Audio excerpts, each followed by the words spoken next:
नमस्कार, आदाब। मैं अनूप सोनी क्राइम पेट्रोल सतर्क के ब्लैक हेडलाइंस अध्याय के आज के एपिसोड में आप सबका स्वागत करता हूं। आज हम आपको एक ऐसा केस दिखाने जा रहे हैं जिसने ना सिर्फ आम इंसान की बल्कि पुलिस की भी रातों की नींद हराम कर दी थी, जहां साजिश और जुर्म को कामयाब बनाने के लिए मुजरिम ने हर संभव कोशिश की और दरिंदगी की हर हद को पार कर दिया था।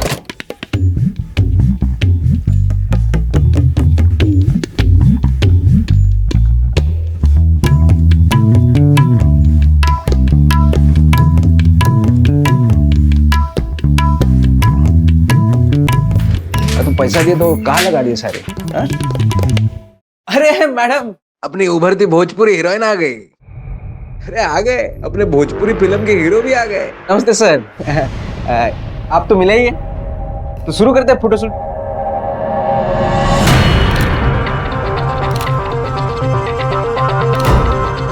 ऐसा कुछ एकदम कस के पकड़ लेना आप। हाँ।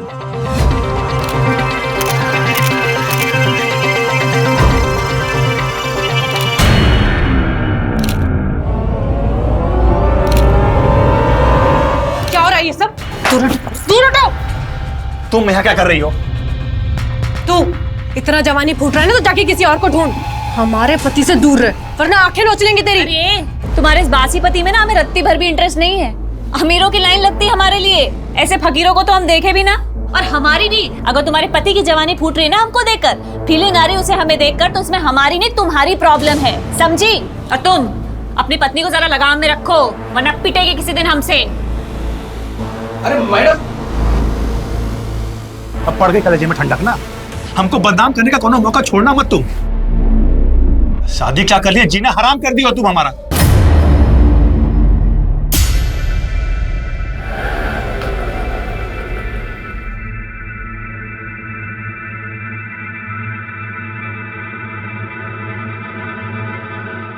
अरे बाकी का पैसा लौटाओ। अरे मैडम, 2 ही रुपए तो है। तो 2 रुपए क्या पेड़ पे उगता है क्या? ये तुम्हारा बाप दे के गया था हमको। बाप पे क्यों जा रही है? तमीज से बात कीजिए। एक तो हमारी मेहनत का पैसा लेके जा रहे हो, ऊपर से हम ही को तमीज सिखा रहे हो। हम तमीज सिखाएं तुमको? पता है हमको कौन सी मेहनत का पैसा है ये। क्या बोले तुम? अरे मैडम, क्या बोले तुम? कहाँ से? अरे मैडम हम कह रहे थे। क्या बोले तुम? फिर हम तुम्हें बताते हैं, अच्छे से बताते हैं कहाँ से पैसा आता है। हमारा दिमाग खराब मत करो, यही पटक के मारेंगे। तुमको बता दे रहे हैं। ज्यादा बात मत करो। उर्मी, क्या हो गया? मैडम, हिम्मत कैसे हुई तुम्हारी? छोड़ो, हम तो बस ये कह रहे थे। हिम्मत कैसे हुई? तुम क्या कह रहे थे? हमको सब पता है, सब समझ रहे हैं। अरे कुछ नहीं, कौन सा नया बात है? ये तो रोज रोज का नाटक हो गया है। आधी रात में लड़ाई करना और पड़ोसियों को परेशान करना। ए त्रिपाठी, ज्यादा दिक्कत है क्या तुम्हारी जोरू को हमसे? कहो तो अभी ठीक कर देते हैं इनको हम। अंदर चल अंदर। घर आने में इतना देरी कैसे हुआ? कहाँ थी तू अब तक? पापा काहे हमसे रोज रोज एक ही सवाल पूछते रहते हैं आप? मालूम तो है ना आपको कि काम की वजह से लेट होता है हमको। ये रखिए और अपना चश्मा बनवा लीजिएगा, वरना कल फिर उल्टा अखबार पढ़ते दिखेंगे आप।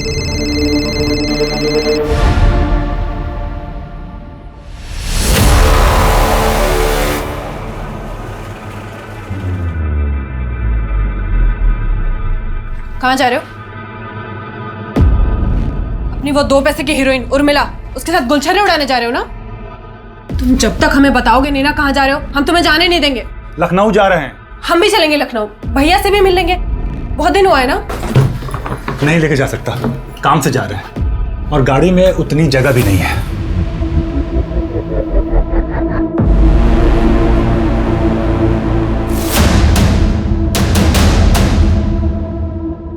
प्रणाम सर, कैसे है? बैठिए सर। बैठ गए?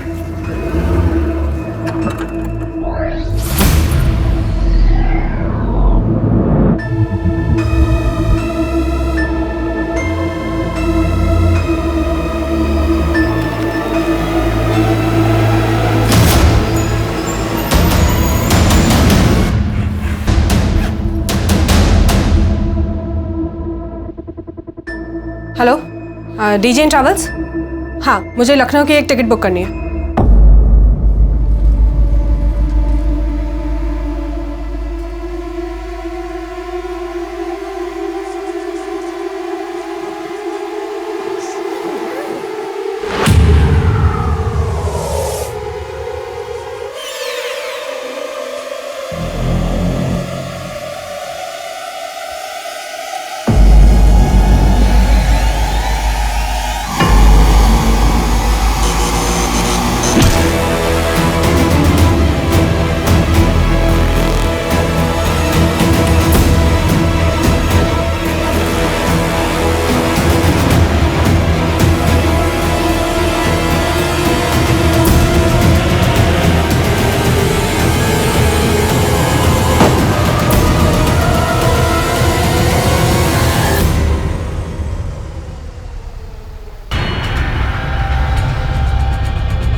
मैडम, ये हमारी पत्नी है, इसका नाम सुप्रिया है।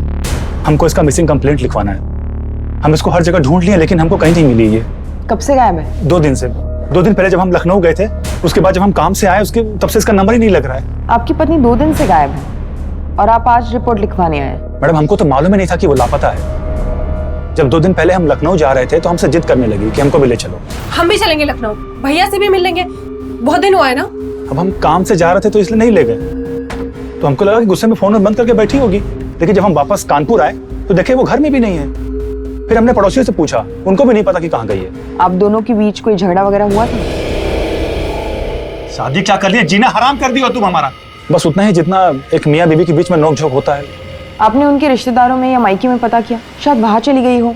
मैडम, मायके के नाम पे तो लखनऊ में सिर्फ उनका एक बड़ा भाई है, जोगिंदर यादव, और हम वहां पे भी फोन करके पूछे हैं, वहां भी नहीं है वो। आप सुप्रिया की डिटेल्स और फोन नंबर दे दीजिए, हम पूरी कोशिश करेंगे, जैसे ही कोई खबर मिलेगी आपको बता देंगे।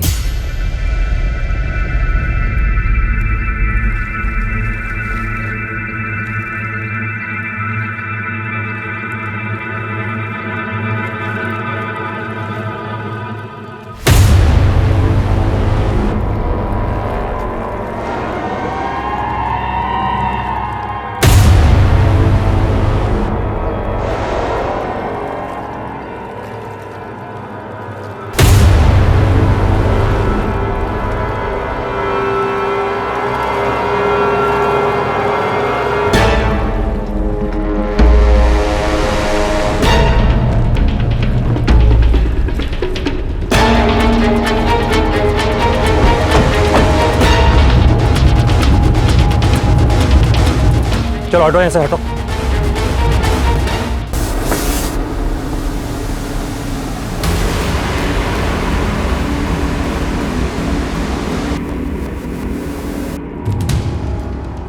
किसी लड़की की बॉडी है सर, लेकिन उसका सर और हाथ नहीं है। सूटकेस में सिर्फ उसकी बॉडी के निचले हिस्से के टुकड़े ही हैं सर। बॉडी पूरी तरह गल चुकी है, लगता है शायद पानी में बहुत टाइम तक थी है। अपनी टीम लगवाओ, गोताखोरों को बुलवाओ, नदी के आसपास के इलाके में अच्छे से सर्च करवाओ, आसपास के पुलिस स्टेशन में इसकी डिटेल्स भेजो और पता करो कि हफ्ते भर के अंदर किसी महिला की मिसिंग रिपोर्ट दर्ज हुई है क्या।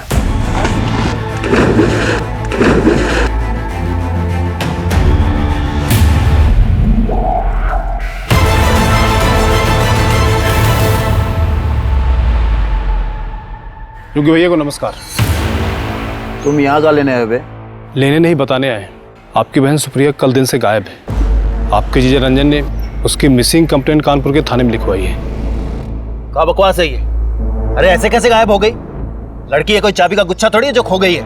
और ऐसी बात की तो उसके नालायक पति ने हमें बताया ही नहीं। हमारी बहन सुप्रिया को कुछ हुआ तो नहीं है? अभी कुछ बोल नहीं सकते भैया जी, पर परवर गया तेल लेने। हमारी बहन को ढूंढो, अगर उसको कुछ हुआ ना तो जीना हराम कर देंगे साला सबका। सर, सूटकेस पर कोई फिंगरप्रिंट्स नहीं है, शायद पानी में रहने की वजह से धुल चुके हैं। पोस्टमार्टम रिपोर्ट का क्या हुआ? सर, मैंने पता किया था, डिटेल पोस्टमार्टम रिपोर्ट आने में तो टाइम लगेगा, लेकिन अभी के लिए उन्होंने ये कंफर्म किया है कि मरने वाली लड़की की उम्र 23 से 28 के बीच की है।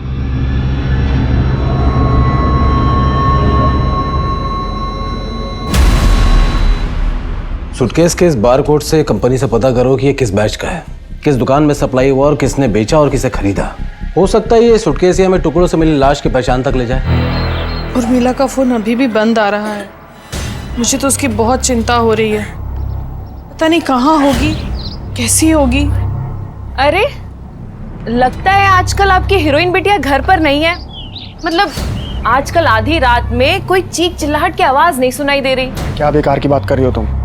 कुछ भी बोले जा रही हो, चलो घर। अरे चलो कुछ भी हो, हमें क्या करना है ना। कंपनी से ये इन्फॉर्मेशन मिली है कि सूटकेस आपकी दुकान से खरीदा गया है और ये इसका सीरियल नंबर है। जरा देख के बताइए कि सूटकेस किसने खरीदा। एक मिनट सर, चेक करता हूँ। ये सूटकेस हम नहीं बेचा है और ये देखिए 4 सूटकेस का सेट है। दुकान में सीसीटीवी कैमरा है? नहीं सर, सीसीटीवी तो नहीं है। जिसने ये सूटकेस खरीदा था उसकी शक्ल या हुलिया कैसा दिखता था, कुछ याद है? ऐसे तो याद नहीं है सर, अब दुकान में कितने सारे कस्टमर आते हैं सर। हाँ, लेकिन हमारे रिकॉर्ड से पता चलता है कि किसी उर्मिला सिंह परिहार के क्रेडिट कार्ड से पेमेंट हुआ है सर।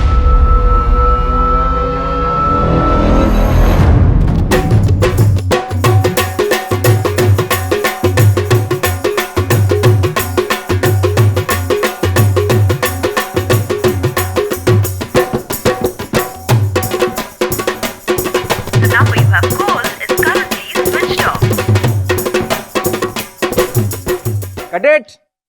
बहुत अच्छे, सबने बहुत अच्छा नाचा। Thank you sir. अब तुम दोनों इनको जरा बाहर लेके जाओ और इनका नंबर और नाम वगैरह ले लो। डांस तो तुम बहुत अच्छा करती हो।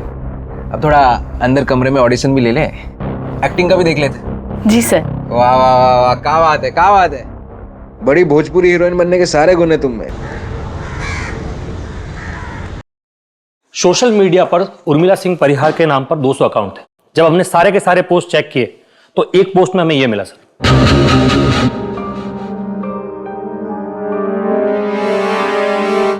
उर्मिला ने सूटकेस खरीदने के कुछ घंटों बाद ही यह पोस्ट अपने अकाउंट पे लखनऊ से डाला है सर, लेकिन इसके पहले के उसके अकाउंट के सारे पोस्ट कानपुर से किए गए। तो उर्मिला के फोन ट्रैक से कुछ मिला?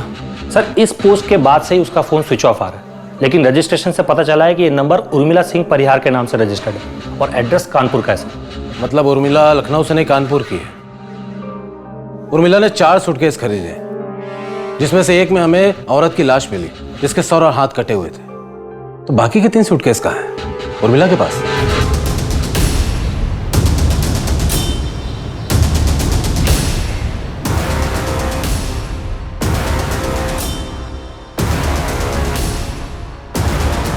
The number you have called is currently switched off.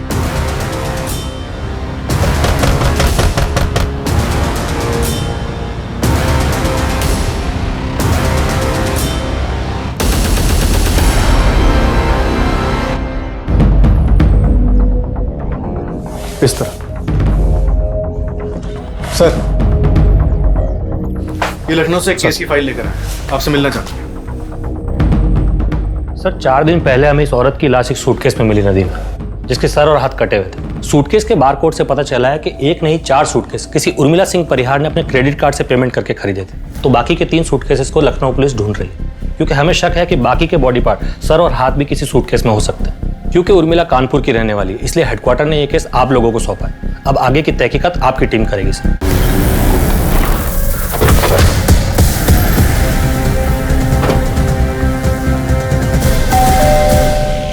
Ji sir, ये उर्मिला का ही घर है, बेटी है वो हमारी, यही रहती है। क्या हुआ साहब, इतना सब क्यों पूछ रहे हैं आप? उर्मिला अभी कहाँ है? पता नहीं साहब, वो हमें बताती कहाँ है कि कब जा रही है, कब आ रही है और कब लौटेगी। पिछली बार 20 दिन के लिए गायब थी, वापस आई तो बोली कि काम था। लेकिन आप ये सब क्यों पूछ रहे हैं? ऐसा क्या किया उसने? हमेशा क्या एक औरत की हत्या में उर्मिला का हाथ हो सकता है। नहीं सर, वो ऐसा नहीं कर सकती। वो तो किसी का इतना सा भी खून देखती थी तो घबरा जाती थी। या वो वापस है या फिर फोन करे, आप लोग तुरंत हमें इन्फॉर्म करेंगे। पॉसिबल है कि ये लोग हमें इन्फॉर्म ना करें। माँ बाप है ना, अपनी बेटी को बचाने की कोशिश करेंगे बिना ये सोचे हुए कि इस बात से उसी को नुकसान होगा। एक काम करो, एक कांस्टेबल यहाँ तैनात करो सिविल ड्रेस में, 24 घंटा यहीं पर नजर रखो। तुम पगला गए क्या यार? 36 बार फोन किए दिन में हमको। पगला तो जाएंगे ना सर, ये उर्मिला की वजह से हमारी फिल्म अटक गई है। उपचार तो सोचना ही होगा। हम एक नई लड़की देखे, हीरोइन बनने के लिए कुछ भी कर सकती है। कुछ भी मतलब कुछ भी। वही होगी, आते हैं। अरे ऋतु, आओ आओ, तुम्हारी राह देख रहे थे। Good evening sir. ये रंजन सर, आप जानती होंगी। हाँ हाँ, हम तो जानते हैं इनको, हम तो बहुत बड़ी फैन हैं इनके। बाकी 3 सूटकेसेस का कुछ पता चला? नहीं सर। बोले थे हम तुमको, पर तुम हमारी बात मानती कहाँ हो? हीरोइन बनाने चली थी अपनी बिटिया को, बना ली हीरोइन। किसी के सामने मुंह दिखाने लायक नहीं छोड़ा है उसने हमको। थोड़ा तो शर्म कीजिए। अरे ये सब उसने हम लोगों के लिए किया। अरे हम ही खा गए अपनी बिटिया को, और अब आप उसे गाली दे रहे, ये नहीं सोच रहे कि वो कहाँ होगी, किस हाल में होगी। कुछ समझ में आ रहा है तुमको? हत्या के मामले में पुलिस खोज रही है उसको। और एक बात बता देते हैं, अब अगर वो इस घर में आई ना तो सीधा पुलिस को दे देंगे, समझे?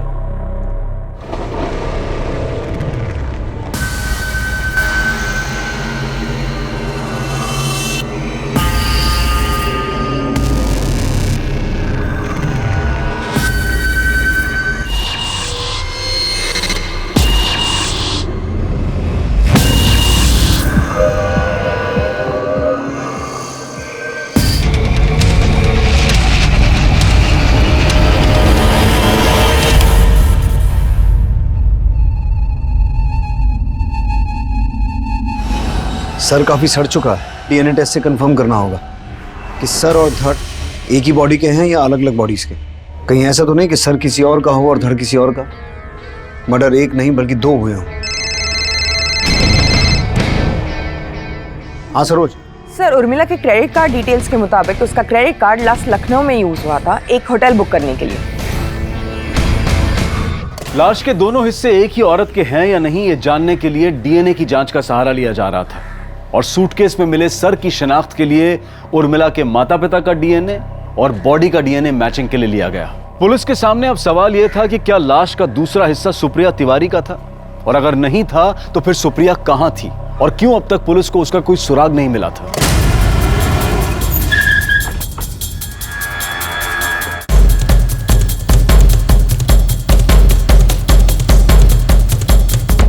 उर्मिला सिंह परिहार नाम की किसी औरत ने आपके होटल में कमरा बुक करवाया था कुछ दिन पहले। 1 मिनट सर। Yes sir. आपके होटल में सीसीटीवी कैमरा नहीं है? जी है सर, पर अभी थोड़ा खराब है। उर्मिला अकेली आई थी या उसके साथ कोई था? सर अकेली थी। Welcome ma'am. Name please. और थोड़ी देर बाद उनका एक असिस्टेंट आया कुछ पार्सल लेकर। Welcome sir. Thank you. हम उर्मिला सिंह परिहार के असिस्टेंट हैं। और उसके कुछ देर बाद उर्मिला जी भी आई। उन्होंने कहा कि हमारा असिस्टेंट ऊपर है, वो सारे सूटकेस नीचे रख जाएगा और एक आदमी आएगा, वो सारे सूटकेस आप उसे दे दीजिएगा। और उसके बाद वो जो गई वो वापस ही नहीं आई। कितने सूटकेस थे? सर उस दिन मैं थोड़ा बिजी था तो ठीक से देखा नहीं, तो बता नहीं सकता। उनका जो असिस्टेंट आया था उनके लिए पार्सल लेकर, उसका नाम पता नोट किया था? नहीं सर। और उसके बाद जो आदमी सूटकेस लेने आया था उसका नाम पता लिया या उसे भी ऐसे ही जाने दिया? नहीं सर, उसकी डिटेल्स है।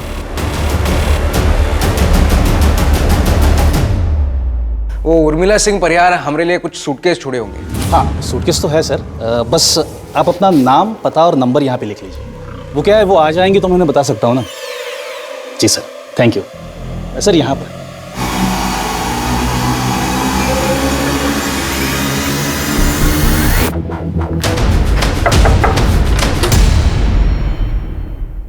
धर्मेश। हाँ अंदर आ जाए। सर सुनिए तो सही। सर क्या हुआ वो तो बताइए। क्या काम करता है तू? डायरेक्टर है सर, भोजपुरी फिल्म बनाते हैं। उर्मिला परिहार को जानता है तू? हाँ, एक्ट्रेस है। तो क्या हुआ कहाँ? 18 तारीख को तू लखनऊ में था? हाँ। होटल शालीमार से तूने उर्मिला के सूटकेस उठाए थे? हाँ। कितने सूटकेस थे? 2 ही होंगे। होंगे मतलब? तूने सूटकेस उठाए और तुझे नहीं पता कितने थे? सर दिन भर के थके हुए थे, थोड़ी लगा ली थी तो ठीक से याद नहीं है। और वो तो हमारे फिल्म के प्रोड्यूसर पांडे जी बोले, उसने गए थे हम सूटकेस उठाने। फिर वो होटल से सूटकेस उठाकर हम सीधे कानपुर आ गए। तब से हम पांडे जी को फोन कर रहे हैं, उनका फोन ही नहीं लग रहा। और तब से ये देखो, ये सूटकेस यहीं पर पड़े हुए हैं।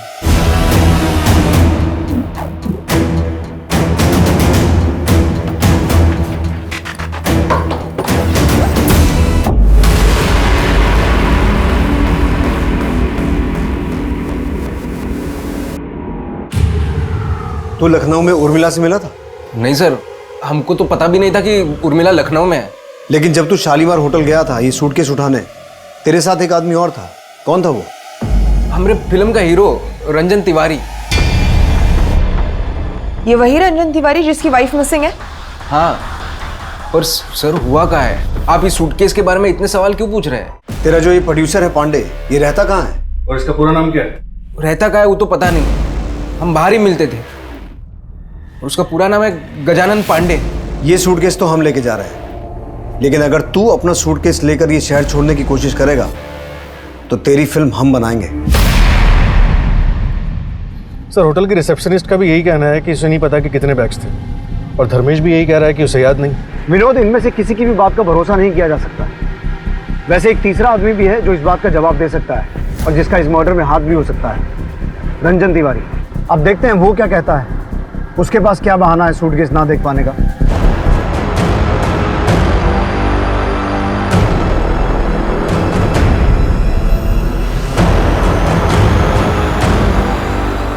अब डीएनए रिपोर्ट के मुताबिक उन दोनों सूटकेसेस में मिले लाश के टुकड़े एक ही औरत के हैं। इसका मतलब है वो लाश उर्मिला की ही थी। विनोद, उस प्रोड्यूसर पांडे का कुछ पता चला? सर भोजपुरी फिल्म इंडस्ट्री के जितने भी छोटे बड़े प्रोड्यूसर्स हैं सबका पता किया, लेकिन ये गजानन पांडे नाम का कोई प्रोड्यूसर है ही नहीं। मिल गई फुर्सत तुमको, अब लेकर आ रहे हो चाय? Sorry sir. सर हाँ, अब सुप्रिया का पता चल गया? सुप्रिया तो नहीं मिली, लेकिन कुछ और मिला है जिसके बारे में तुमसे बात करनी है। हाँ बोलिए। तुम 18 तारीख को लखनऊ में थे? हाँ लखनऊ में थे। और होटल शालीमार भी गए थे सूटकेस लेने? हाँ होटल भी गए थे, लेकिन सर हम बाहर जीप में ही रुके थे। वो धर्मेश गया था अंदर सूटकेस लेने के लिए।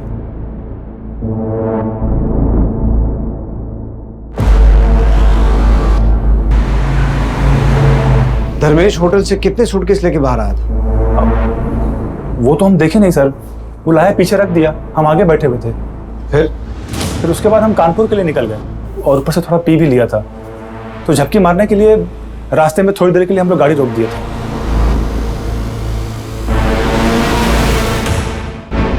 तो तुम्हें नहीं पता कि कितने सूटकेस थे? नहीं सर, बताए तो वो धर्मेश लेकर के आया था। लेकिन सर आप सूटकेस के बारे में इतना क्यों पूछ रहे हैं? क्योंकि उन 4 सूटकेसेस में से एक में उर्मिला का सर और हाथ मिले हैं और दूसरे में किसी औरत का धड़, और बाकी के 2 सूटकेस धर्मेश के घर से बरामद हुए हैं। सर ये धर्मेश नहीं कुछ गड़बड़ किया होगा। सर एक नंबर का लीचड़ आदमी, सर विश्वास करने के लायक नहीं है वो। पता नहीं पांडे को उसने क्या घुट्टी पढ़ाई की, वो उसको डायरेक्टर बना दिया। सर कुछ आता जाता नहीं है उसको, कुछ भी करके वो फिल्म बनाना चाहता है। उर्मिला को लेके बहुत उछल रहा था, बोलता है हमारी खोज है। ये है रंजन तिवारी, जानती होगी, स्टार है। साथ में काम करेंगे तो बहुत सीखने मिलेगा। आप घबराइए मत, हम सिखा देंगे सब इनको। क्या सिखा देंगे? एक्टिंग हम सिखा देंगे आपको। सर कुछ तो बात थी उसमें, एक फिल्म नहीं की थी लेकिन एटीट्यूड ऐसे फेंकती थी कि पूछो ही मत। इतने दिनों से तुम्हारी बीवी गायब है और तुम यहाँ नाच गाने में बिजी हो। सर प्लीज बुरा मत मानिएगा, लेकिन उसको ढूंढना आपका काम है।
हमने धर्मेश का बैकग्राउंड चेक किया तो पता चला उसकी क्रिमिनल हिस्ट्री है। उस पर पहले भी अटेम्प्ट टू मर्डर का चार्ज लग चुका है। उठा के लाओ उसे।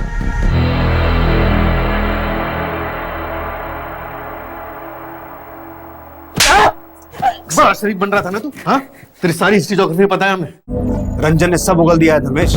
झपकी मारने के बहाने तूने गाड़ी रास्ते में रोकी और 4 में से 2 सूटकेस जिनमें लाश थी वो नदी में फेंक दी। सर हमने ऐसा कुछ नहीं किया है सर।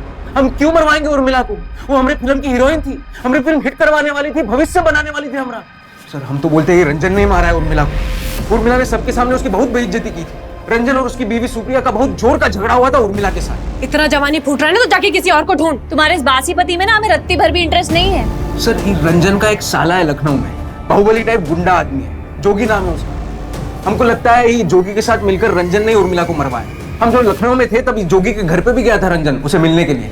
जोगी के बारे में हम पता लगा लेंगे। तो ये बता पांडे कौन है, कहाँ मिलेगा? क्योंकि अभी तक उसके बारे में कोई सुराग नहीं मिला।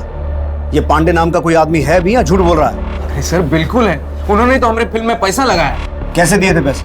कैश में दिया था सर। ब्लैक का पैसा व्हाइट करते वक्त ज्यादातर लोग फिल्म में पैसा लगाते हैं तो कैश में ही देते हैं सर, ताकि बाद में फंसे नहीं। धर्मेश कह रहा है कि रंजन अपने साले जोगी से मिलने गया था, जबकि रंजन ने हमें इस बारे में कुछ बताया नहीं। विनोद, तुम जोगी से पता करो कि सच क्या है।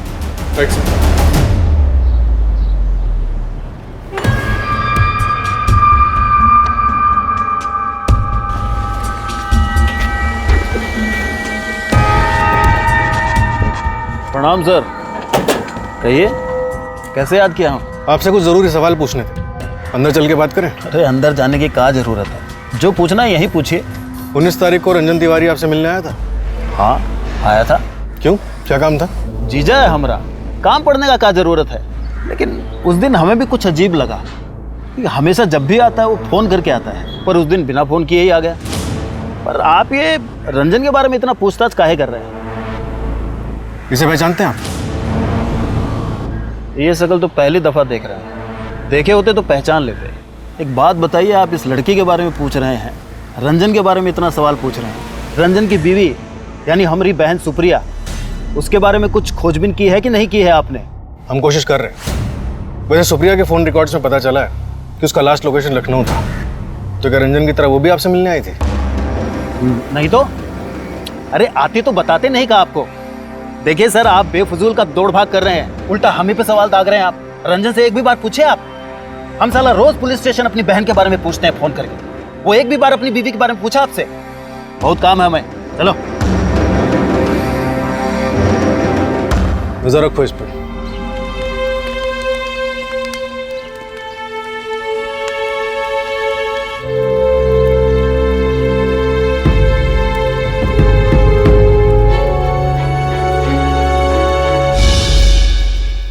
मैं फ्री होकर कॉल करता हूँ। सर, मैंने उर्मिला के कॉल रिकॉर्ड्स को एक बार फिर बारीकी से चेक किया, जिसमें एक नंबर सामने आया जिससे उर्मिला के नंबर पे अक्सर कॉल्स किए गए और कोई भी कॉल 1 मिनट से ऊपर का नहीं था। इस नंबर पे कॉल करो।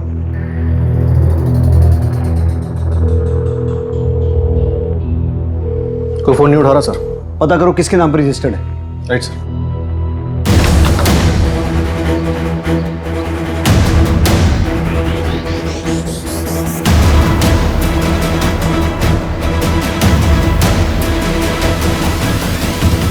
रंजन तिवारी की पत्नी सुप्रिया जो पिछले कई दिनों से लापता थी, अब यह साफ हो चुका था कि वो लखनऊ में अपने भाई जोगिंदर यादव उर्फ जोगी भैया के घर पर सही सलामत है। तो क्या सुप्रिया और जोगी ने सुप्रिया के लापता होने का झूठा नाटक किया था? ऐसे सभी सवालों के जवाब ढूंढने के लिए कानपुर पुलिस ने सुप्रिया और उसके भाई जोगी को लखनऊ से कानपुर तलब किया। गलत कर रहे हैं आप जानते नहीं हम कौन हैं।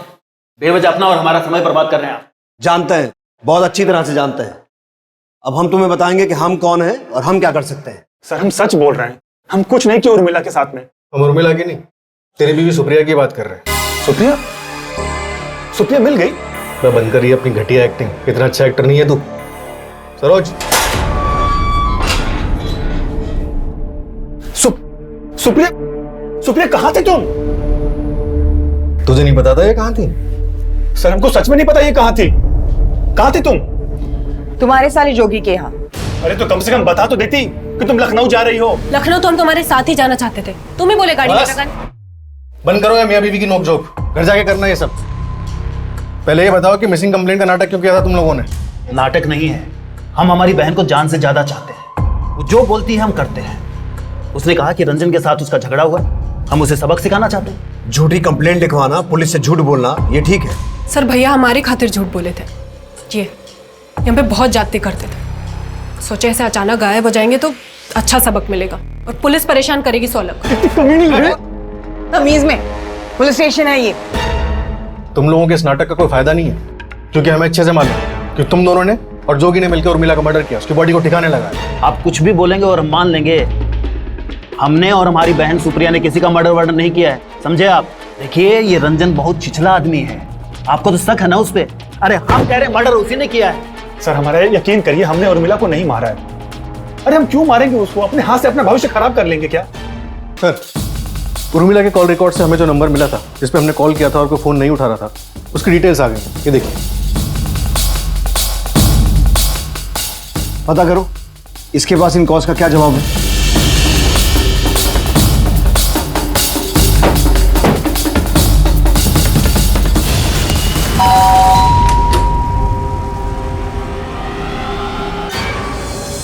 सर ऐसा तो कुछ याद नहीं है हमें। उर्मिला हमारी पड़ोसी थी तो कभी कभार फ़ोन किए होंगे। इस कभी कभार बात होने वाली पड़ोसी को तो रात में 1 बजे फ़ोन करेगा? सच सच बोल दे, ये तो बहुत बुरा फंसेगा तू।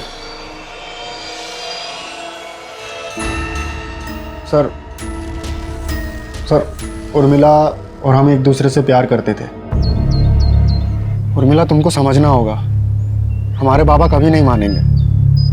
हम भी तुमको चाहते हैं, सारी जिंदगी तुम्हारे साथ बिताना चाहते हैं हम, पर तुम्हारा दोनों सपना एक साथ पूरा नहीं हो सकता। या तो तुम हीरोइन बनो या हमसे शादी करो, बोलो। सर वो हीरोइन बनने के सपने को चुनी और हमारे बाबा ने हमारी शादी सुमन से करवा दी। हम दोनों एक दूसरे को आज भी चाहते थे। सर हम चुप चुप के उर्मिला के घर पे भी मिलते थे। उर्मिला के घर पे? लेकिन वो तो अपने माँ बाप के साथ रहती थी ना। हाँ सर, पर वो किराए पे एक घर भी ली थी, यहीं पास में है सर। सर रमाकांत ने उर्मिला के एक और घर का पता बताया, हम लोग वहीं जा रहे हैं। मैं आपको एड्रेस सेंड कर रहा हूँ, आप डायरेक्टली वहीं पे पहुँच जाइए।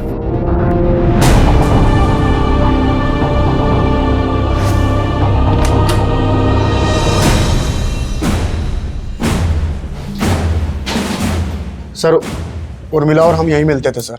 इस घर का मालिक कौन? सर वो सब उर्मिला को पता था, हम कभी पूछे नहीं उनसे। सरोज आसपास पूछताछ करो, इस घर का मालिक कौन है?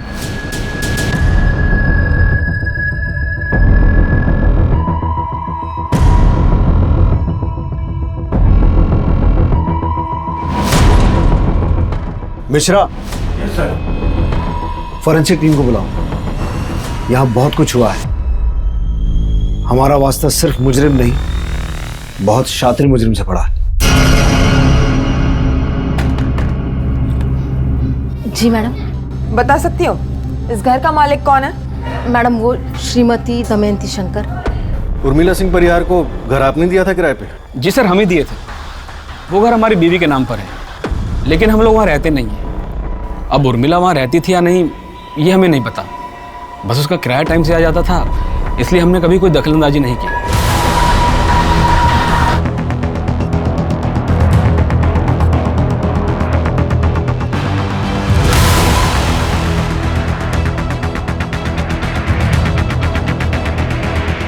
सर यहाँ काफी खून बहा है, पूरे किचन में खून के ट्रेसेस हैं।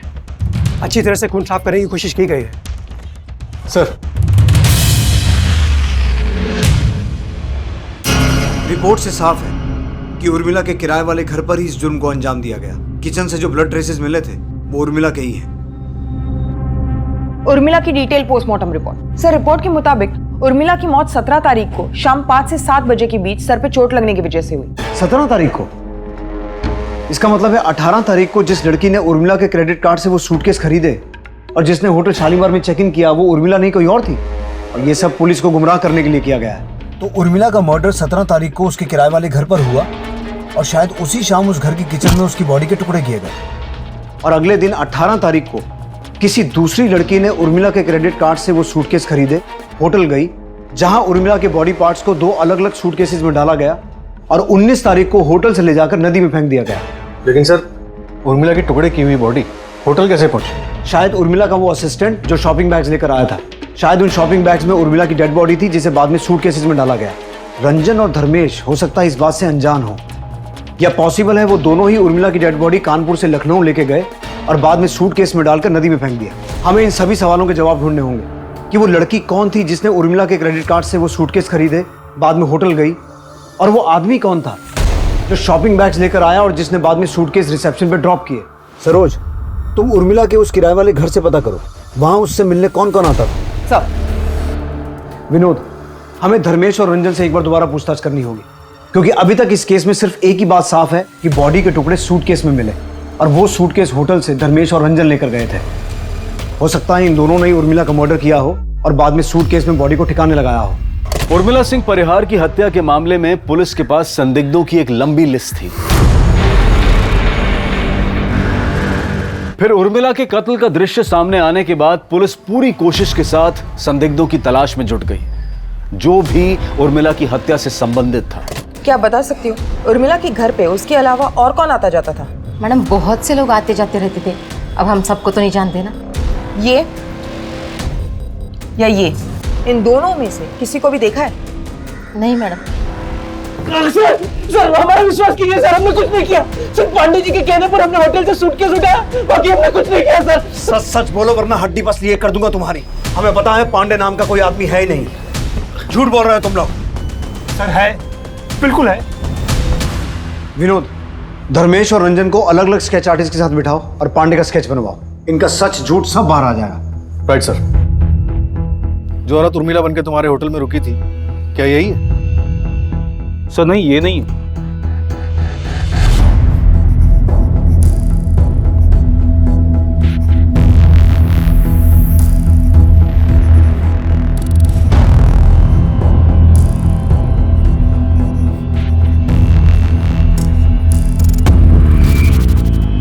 हाँ मैडम, इन्हें देखे हैं, ये आते जाते रहते थे यहाँ पे। इसके अलावा और कोई आता था? 2 बुजुर्ग आदमी हमेशा आते थे और उनमें से एक तो अभी कुछ दिन पहले ही आके गए थे। शक्ल याद है उनकी? हुलिया बता सकती हो?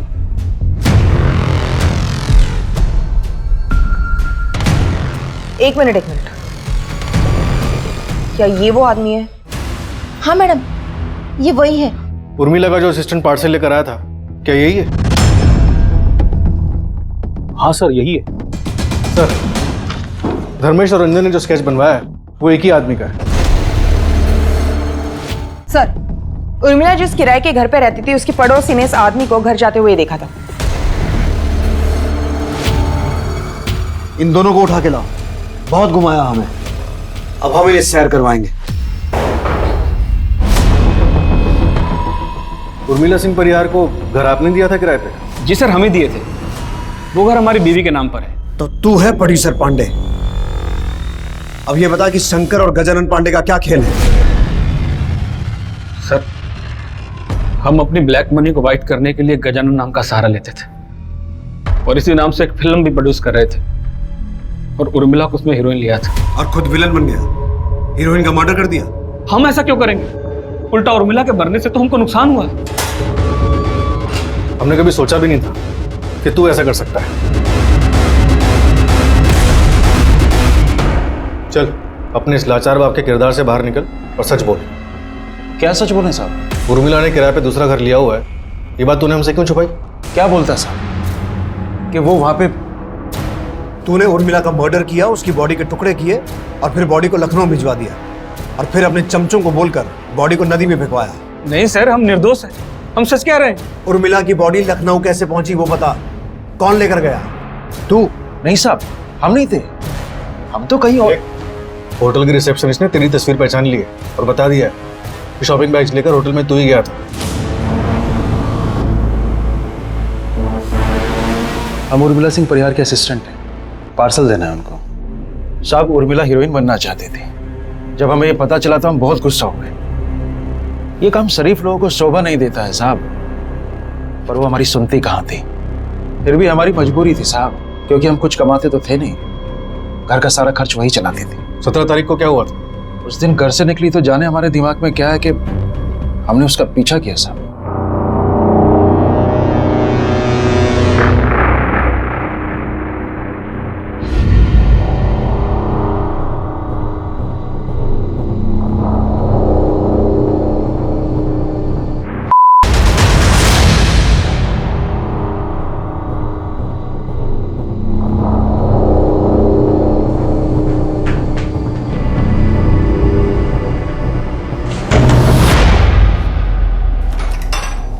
पापा पापा मेरी बात तो सुनिए। ये तुम्हारा हीरोइन का काम है? इस धंधे को तुम काम करती हो? हैं? यही शिकायत है तुम्हें कि अपने बाप की उम्र जैसे आदमी के साथ मुंह काला करती फिरे? लेता हूँ। क्या सुनते हैं वाला? अरे गूंगे इधर देख। क्या? बोल बोल। उर्मिला, ये साला क्या किया तू? ये साला मर गई है। हम पुलिस को सब बता देंगे। क्या? एक साला भांग खाए तुम? खुद तो मरोगे, हमको भी मरवाओगे। तुमको जितना पैसा चाहिए हम तुमको देंगे, खाली अपना जुबान बंद रखना बस। और फिर पांडे ने उर्मिला के शरीर के टुकड़े टुकड़े कर दिए साहब।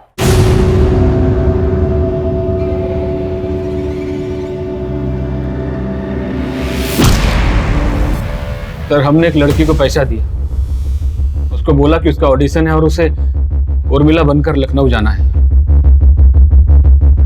Welcome ma'am. Name please? Urmila Singh Parihar.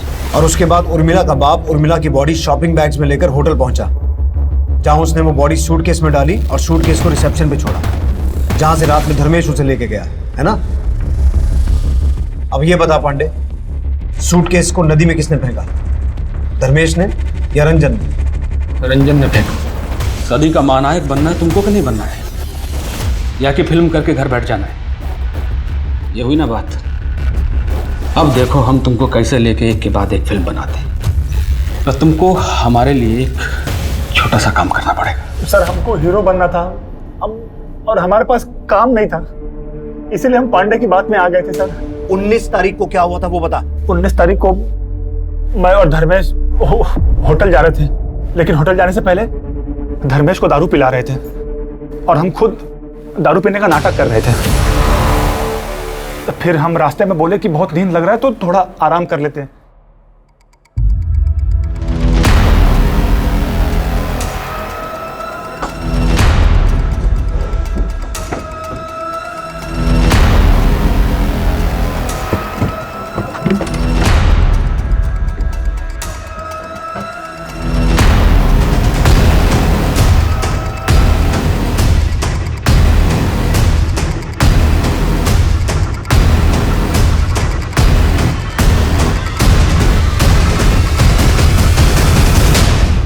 और तूने झूठ क्यों बोला कि तुझे याद नहीं था कि कितने सूटकेस थे? सर हम थके हुए थे, पिए हुए थे, धुंधला धुंधला याद था कि 4 सूटकेस थे, मगर सुबह उठकर गाड़ी में देखा तो 2 ही थे। हमने रंजन से पूछा भी तो उसने कहा हमने नहीं देखा, तो हमको लगा 2 ही होंगे। आप तो बस यही सोचते रहे कि कौन है, कहाँ से आई है, किसका खून है। कभी उससे प्यार करते, समझाते तो आज वो ना होता जो हुआ। उसे हमारे लिए अपने आप को बेचना नहीं पड़ता, और ना ही आप आज यहाँ होते जहाँ आप अपनी नफरत की वजह से पहुंच गए। उर्मिला को अपने माता पिता से कभी भी समर्थन या सही परवरिश नहीं मिल पाई। मिला तो सिर्फ धुतकार जो उसके पिता की हर नजर में देखा जा सकता था। शायद इसी वजह से उर्मिला ने वही तरीका, वही रास्ता इख्तियार किया जो उसे सही लगा, जिसमें उसके अपने सपने और घर की जिम्मेदारी को साथ लेकर चलना भी एक पहलू था। मनोज परिहार और गजानन पांडे पर आईपीसी की धारा 302 और 201 के तहत मुकदमा दर्ज किया गया है। रंजन तिवारी पर धारा 201 के तहत सबूत मिटाने के चार्जेस लगाए गए हैं। सभी मुजरिम इस वक्त सलाखों के पीछे हैं और चार्जशीट कोर्ट में फाइल की जा चुकी है। देखते हैं हमारे आज के एपिसोड की दूसरी कहानी। तुम वही बोल रहे हैं जो हमारे पुरखे कह गए थे, रोटी और बेटी का व्यवहार हमेशा बराबर वालों में होता है। ये दूसरी जात वाले, इस मनीराम से पूछिए अम्मा जी, इसका बेटा कहाँ है? अरे हमें नहीं पता हमारा बेटा कहाँ है। अम्मा जी, कसूर सिर्फ हमारे बेटे का नहीं है, इसकी बेटी का भी है। अपनी मर्जी से भागी है उसके साथ, उसको भी सजा मिलनी चाहिए। देखो क्या बोल रहा है, हमारी बेटी को सजा मिलनी चाहिए। कसूर सिर्फ हमारा है का?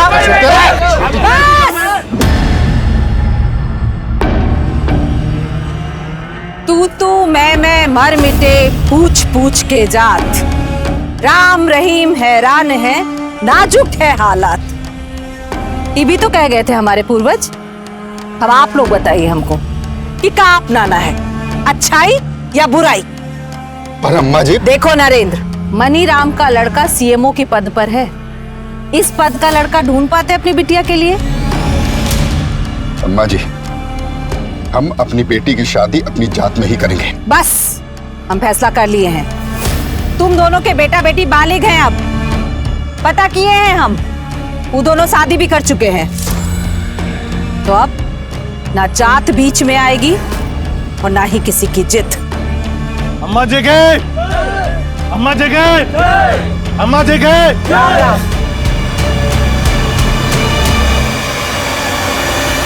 When the going gets tough, the tough get going. कोशिश करने वाले की कभी हार नहीं होती। हमारी दादी की तरह हमारी मम्मी ने भी साबित कर दिखाया है। ये रही हमारी मम्मी। हर मम्मी गांव की सभी औरतों के साथ मिलकर गृह उद्योग चला रही है। मम्मी कुछ तो बोलिए। हम कब बोले? अरे अपने काम के बारे में बताइए। तू ही बोल। देखिए, कामयाब इंसान तो वही होता है जो बोलने में नहीं करने में विश्वास रखता। विवेक, तो ये है मेरा कजिन विवेक। विवेक हाय बोले मेरे दोस्तों। नहीं मेघना दीदी, मुझे सब नहीं करना। अरे तो ये है मेरे दद्दू। इनके आयुर्वेदिक नुस्खे बहुत मशहूर है, वर्ल्ड फेमस, और इनका तकिया कला माइंड ब्लोइंग। ओके गाइस, तो अब हमारे दादी, चाचा और पापा आ गए, लेकिन इन सब से मैं आपको फिर कभी मिलाऊंगी। तू विधायक है तो हम भी तो सरपंच है गांव के, मनमानी नहीं सहेंगे उसकी। तो पावर में समझौता कर लीजिए आप उससे। समझौता? हमने कभी अपने उसूलों से समझौता नहीं किया है। फोन लगा उसके पीए को, बोलो अम्मा जी मिलना चाहती हैं। काला झंडे बाबूजी, सिर्फ पंचायत में ही नहीं, क्षेत्रीय राजनीति में भी झंडे गाड़ने के लिए तैयार है माँ। अरे वाह, मतलब गांव का ही नहीं पूरे कस्बे का भाग्य बदलने वाली है दादी। माँ, विधायक जी से कल की मीटिंग फिक्स हो गई है। ठीक है, कल चलते हैं। सॉरी, बहुत ज्यादा इंतजार करना पड़ा आप लोगों को। बताइए क्या सेवा करें आप लोगों की? सेवा सेवा कहते बहुत हैं आप, पर सेवा करते नहीं है। 3 साल हो गया पानी का पाइप बिछे हुए, पर नलों में अभी तक पानी नहीं है बिश्नोई जी। वो तो तभी आएगा जब जिले में पानी की टंकी बन जाएगी। लेकिन इसका जो बजट था ना, तो पाइपलाइन बिछाने में ही खर्च हो गया। अब ऊपर से फंड आएगा तो। पर नीचे से तो बहुत आए हैं आपके पास। पाइपलाइन बिछाने में जितना पैसा ठेकेदारों को बांटा गया है, उसका आधा तो आप ही के पास आ गया। जबान संभाल के बात कर सरपंच, वरना न ये सर रहेगा और न पंच की अकड़। अकड़ तो अब तुम्हारी टूटेगी बिश्नोई। घर घर पानी के स्कीम में जो घोटाला किए हो ना, सब मीडिया के सामने लाएंगे। कुर्सी बचाना मुश्किल हो जाएगा तुम्हारा।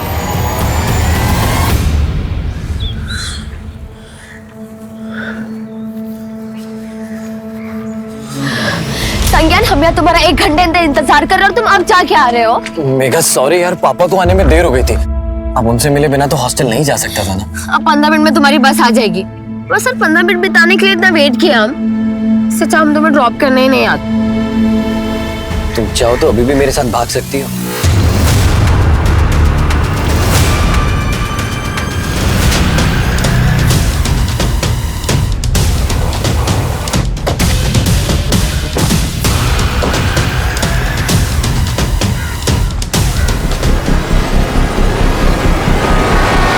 सर, माँ हमेशा गले में सोने की चैन, हाथों में सोने के कंगन, हीरे और सोने की अंगूठियां पहनती थी। लेकिन ये जगह आपके घर से काफी दूर है। आपकी माँ इस सुनसान जगह पर अकेले क्या करने आई होंगी? सर, हमें भी कुछ समझ में नहीं आ रहा है। रात को माँ घर पर नहीं आई थी और उनका फोन भी बंद आ रहा था, और आज सुबह यहाँ उनकी लाश। आप लोगों को किसी पर शक? साहब, हम कहते हैं सब पूरा किया धरा है ना नरेंद्र का ही है। कौन नरेंद्र? हमारे गांव का ही है साहब। उसकी लड़की ने दूसरे जात के लड़के से शादी कर लिया था। नरेंद्र चाहता था अम्मा जी और लड़के को सजा दे, पर अम्मा जी लड़का और लड़की के रिश्ता का बचाव किए थे, इसलिए बहुत गुस्से में था। अम्मा जी, मैं उस नीच लड़के को अपना दामाद ना मान सकता। अगर आपकी बेटी होती तब भी आप यही फैसला सुनाते? हाँ, तब भी हमारा यही फैसला होता। हमें मंजूर नहीं है आपका ये फैसला। साहब, नरेंद्र अपना फोन बंद करके भाग गया है। हमको पूरा यकीन है अम्मा जी का मर्डर उसी ने किया है। रहता कहाँ है नरेंद्र?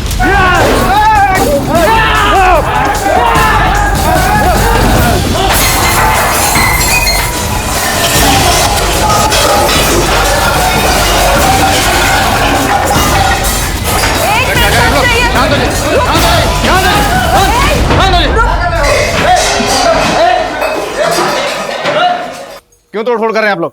साहब, उस कमीने नरेंद्र ने हमारी अम्मा जी की हत्या की है और आज हमारे हाथ आने से पहले ही भाग गया। अगर हमारे हाथ आ जाता तो हम मुझे यही काट देते। एक मिनट, जब वो घर पे है ही नहीं तो तोड़फोड़ करके क्या फायदा होगा? तो सर लाई ना उसे हमारे सामने, हम उसे जिंदा नहीं छोड़ेंगे।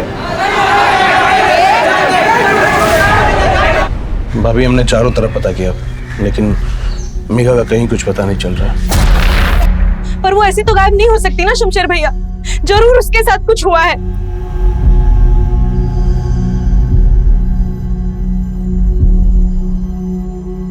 आप कुछ करते क्यों नहीं है? मेघा कल से गायब है। हमें बार बार बोलने की जरूरत नहीं है कि क्या माँ की लाश तो आप नहीं ढूंढेंगे उसे? उसकी कुछ पड़ी नहीं है क्या आपको? रजनी देवी के कातिल को जल्दी ढूंढना होगा, वरना गांव वालों का बवाल और बढ़ सकता है। जी सर, ये नरेंद्र जिस तरीके से गायब है उसे देख के तो लग रहा है कि हो सकता है कि नरेंद्र ने रजनी देवी का कत्ल किया है और गहने लूटे हैं और फिर कत्ल को लूट की शक्ल देने की कोशिश की हो। लेकिन रजनी देवी कल रात से गायब है, तो हो सकता है उनका कत्ल भी कल ही हुआ। और सवाल ये है कि गांव की एक महिला सरपंच अपने गांव से इतना दूर उस सुनसान जगह पर क्या करने गई होगी। सर हो सकता है कि मर्डर किसी दूसरी जगह पे किया गया हो और बॉडी को ले जाके वहां डंप किया गया हो। फिर भी उस जगह का पता करना होगा जहाँ रजनी देवी का कत्ल हुआ। रजनी देवी की कल की पूरी एक्टिविटीज पता करो और आसपास जितने भी सुनार हैं सबको इन्फॉर्म करो। हो सकता है कातिल गहने बेचने की फिराक में हो।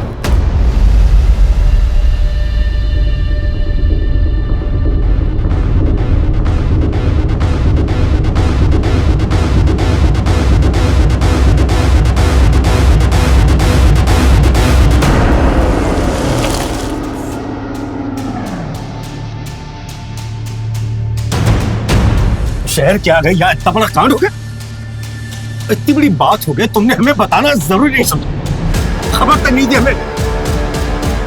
और तू हरामखोर, तू कहा था बेकाम हुआ। वो बाजी अम्मा जी ने हमें दोपहर में ही काम के लिए तहसील भेज दिया था। अरे तू तहसील में था तो कौन सी कचहरी लगाने गई थी? तू बता दी क्या, तुझे उसके बारे में सब पता रहता ना, अब बोलेगा अभी।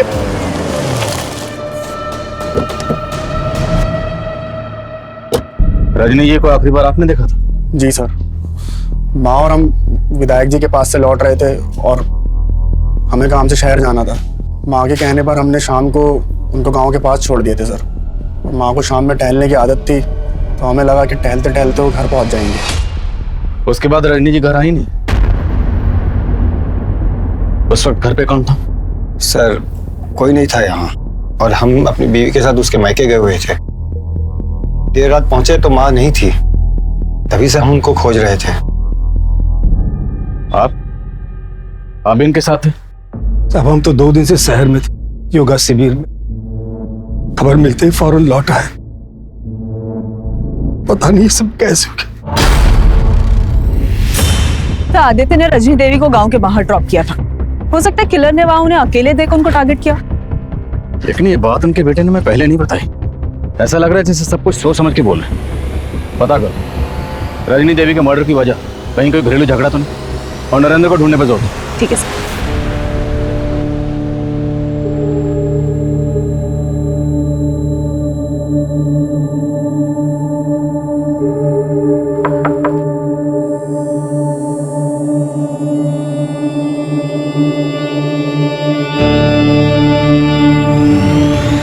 रजनी ने नरेंद्र की बेटी के गैर जातीय विवाह को जायज ठहराया था और सरपंच बनने के बाद से लगातार रजनी ऐसे फैसले कर रही थी जिसने उस पूरे क्षेत्र में उसकी गरिमा बढ़ा दी थी। पर उससे प्यार करने वालों से ज्यादा उससे नफरत करने वाले थे।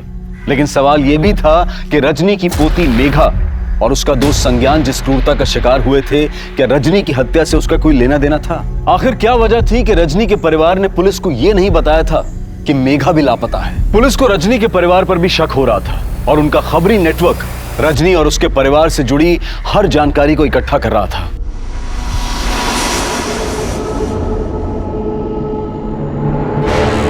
हम पे भरोसा रखो विनीता, हम भी मेघा के लिए परेशान हैं। पुलिस को इस मामले से दूर रखना पड़ेगा, इसी में मेघा की भलाई है।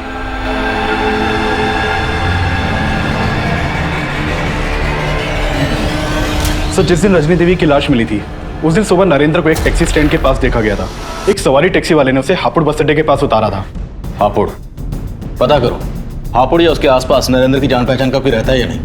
हो सकता है वहीं चुपके बैठा। सर आपका अंदाजा बिल्कुल सही है। ये मर्डर फैमिली के इंटरनल मैटर से जुड़ा हो सकता है। मैटर क्या? सर आदित्य बहुत पहुंची हुई चीज है। ये आदित्य बहुत सारी शराब की भट्टियों में साइलेंट पार्टनर था और रजनी देवी ने ऐसी बहुत सारी भट्टियों को बंद भी करवाया। तो क्या बेटे के गैर कानूनी धंधों में माँ के उसूल आड़े आ रहे थे? सर वैसे आदित्य का सगा रिश्ता नहीं था रजनी देवी से। रजनी देवी उदित और आदित्य की सौतेली माँ थी। दरअसल उदित और आदित्य के पिता की शादी रजनी देवी की बड़ी बहन से हुई थी, लेकिन आदित्य के जन्म के बाद उनकी मौत हो गई और उसके बाद रजनी देवी के पिता ने उनकी शादी विश्वनाथ से करवा दी।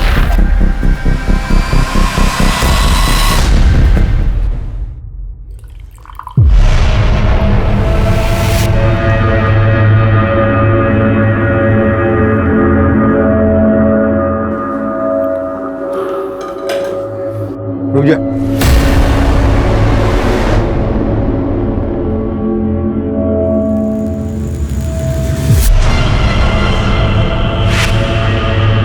चल चाट इसको। क्या पता तूने कुछ मिला दिया हो उसमें। भाई मैं समझा। जबान बोलने के लिए नहीं, चाटने के लिए निकाल। चल।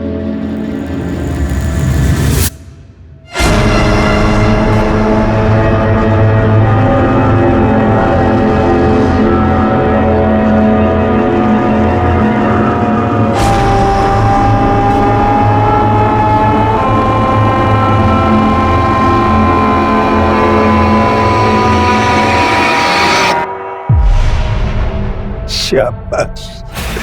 अरे वफादारी का नाटक बड़ा अच्छा कर लेता है तू, है?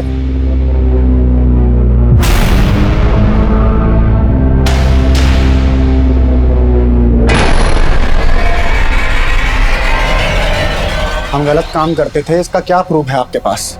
प्रूफ मिटाने में तो माहिर हो तुम, पर वैसे भी तुम्हें अपनी माँ से कोई खास हमदर्दी तो थी नहीं। उनकी मौत के बाद हमारे भी आंसू आए थे, पर यह सच है कि उनके उसूल खलते थे हमको, और हमको ही क्या, बहुत से लोग ऐसे हैं जिनको वो खलती थी। किसकी बात कर रहे हो? अब हम जिनकी बात कर रहे हैं उनको यहाँ आप बिठा नहीं पाएंगे। तो आप साहब बोलो, किसकी बात कर रहे हो? हमारी माँ ने इस बार विधायक बिश्नोई जी से पंगा लिया था, उसी के ऑफिस में उसी की पैंट ढीली कर दी। अकड़ तो अब तुम्हारी टूटेगी बिश्नोई। घर घर पानी के स्कीम में जो घोटाला की हो ना, सब मीडिया के सामने लाएंगे। कुर्सी बचाना मुश्किल हो जाएगा तुम्हारा। तू मेरी कुर्सी हिलाएगी? तू मेरी कुर्सी हिलाएगी? औकात देखिए तेरी। अरे सर, सर तुम्हारे जैसे कितने सरपंच मेरे नीचे हैं। अरे सर रहने दीजिए ना, माँ छोड़ो। औकात की बात कर रहे हैं नेताजी, ऑफर तो सुना दे हम इनको अपना। आप चाहते हैं कि हम अपना मुंह बंद रखें, बस आप हमारे गांव के स्कूल के लिए 20 लाख रुपया डोनेशन दे दीजिए, हम एकदम चुप हो जाएंगे। उन्हें लग रहा था विधायक जी डर जाएंगे, लेकिन उन्होंने तो माँ को मार के ही खामोश कर दिया। अच्छा, तो ये बात तुमने हमें पहले क्यों नहीं बताई? सर अगर हम आपको पहले बता देते तो वहाँ जो विधायक बिश्नोई जी बैठे हैं वो हमको उठा लेते घर से, और आप उनकी गिरबान तक नहीं पकड़ पाते। नो एविडेंस बोल के आप लोग पल्ला झाड़ लेते। सर हमें अपनी सिक्योरिटी भी देखनी, और साथ में अपनी फैमिली वालों की भी।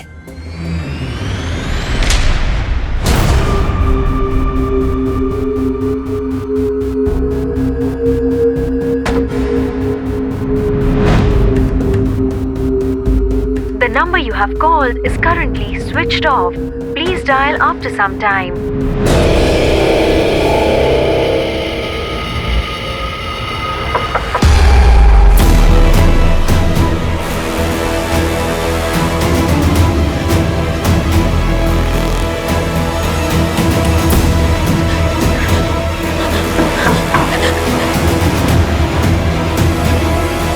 कौन है? Room service madam.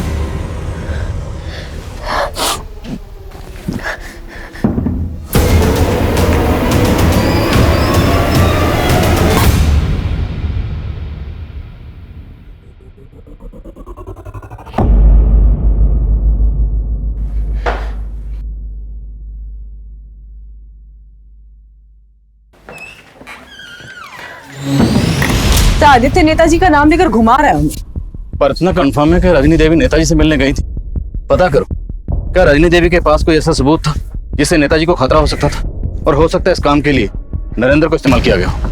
ये केस अब एक हाई प्रोफाइल केस बन गया था, और इस केस के सबसे बड़े सस्पेक्ट नरेंद्र को ना पकड़ पाने से पुलिस पर मीडिया और गांव वालों का प्रेशर आ गया था। लेकिन जल्द ही पुलिस ने नरेंद्र को ढूंढ निकाला।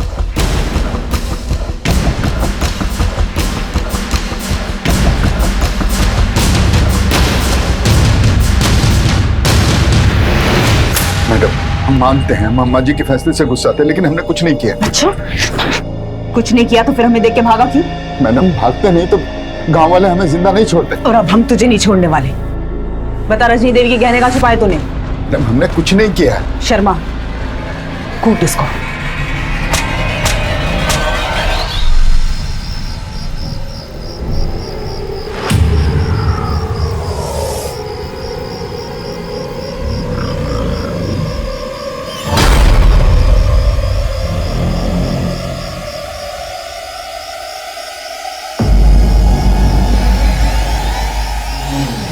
देखिए,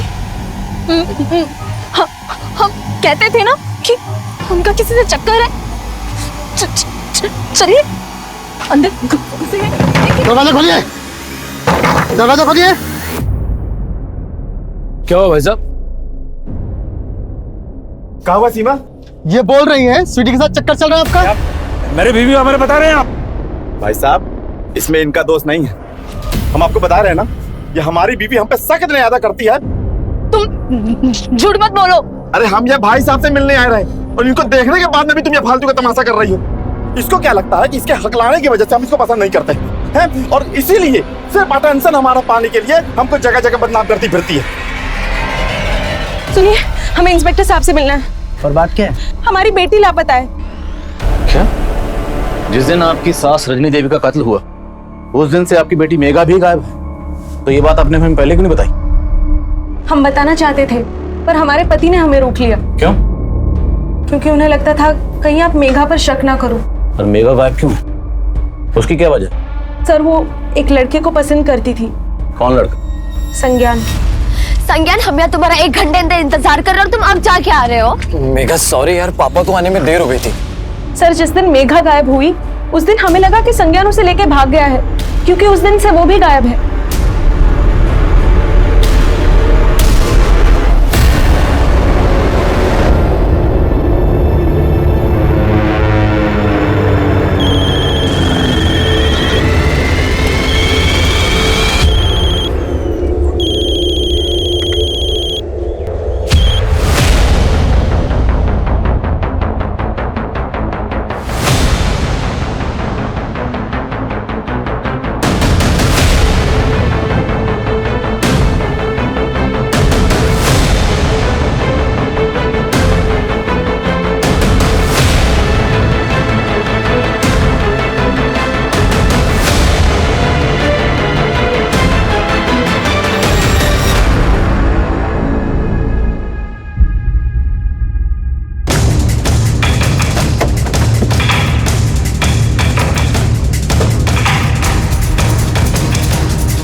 संज्ञान जया कुमारी मेडिकल कॉलेज से पढ़ाई कर रहा है।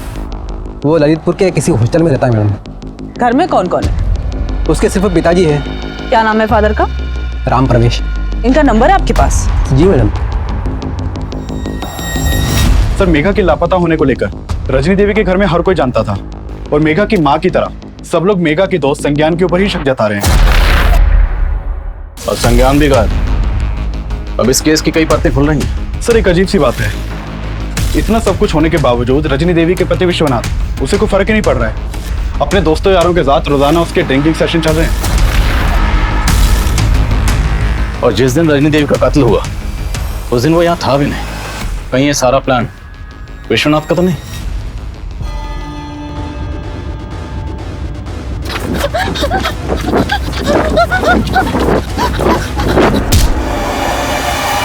हमें फिक्र हमारी पोती की है सर, लेकिन ये रजनी, यही वजह है सबकी कि आज मेघा हमसे दूर है। आखिर क्या वजह जो आप अपनी मरी हुई बीवी को इतना कोस रहे हैं? उसे कोसने की हजारों वजह है हमारे पास। तब तो उसे मारने की भी कोई ना कोई वजह जरूर होगी आपके पास। हमें मालूम था आप हम पे शक करेंगे, लेकिन हमने कुछ नहीं किया सर। अपनी बीवी को कोसने की वजह नहीं बताएंगे? उसे कोसने की सबसे बड़ी वजह थी वो शमशेर। शमशेर? हाँ, शमशेर। हमसे ज्यादा उसे पसंद करती थी। कहती थी कि हम उसकी नहीं, उसके बाप की पसंद थे। आप कहना चाहते हैं आपकी बीवी रजनी देवी का शमशेर के साथ? जो आप खुद देखा है वही बता रहे सर। वो हमारे फार्म हाउस में उसके साथ बहुत ज्यादा वक्त गुजारती थी।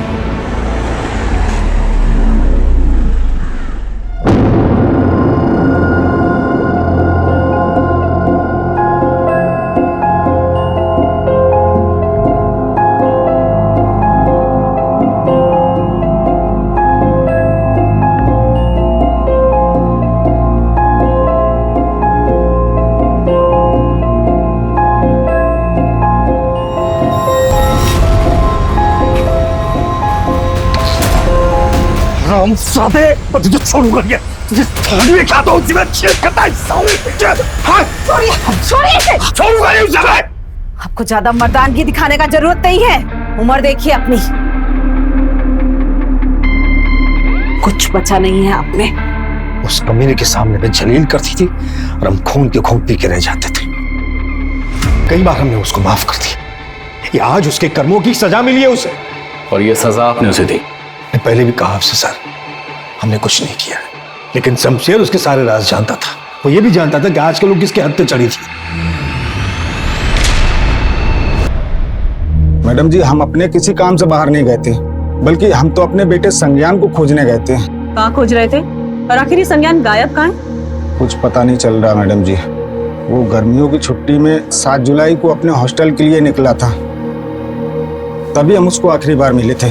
और फिर उसके बाद हम अपने किसी काम से सतना चले गए। 5-6 दिन बाद उसके हॉस्टल से फोन आया कि वो अभी तक हॉस्टल नहीं पहुंचा है। फिर हम सतना से सीधे ललितपुर चले गए उसके हॉस्टल, और फिर वहां से जब वापस आए तो पता चला कि आप उसको पूछने आए थे। 7 जुलाई से ये लड़की भी गायब है। इसका नाम मेघा है। मेघा की माँ का कहना है कि संज्ञान और मेघा की दोस्ती थी। क्या आपको इन दोनों के अफेयर के बारे में कुछ पता था? नहीं मैडम जी, हमें इसके बारे में कोई जानकारी नहीं है।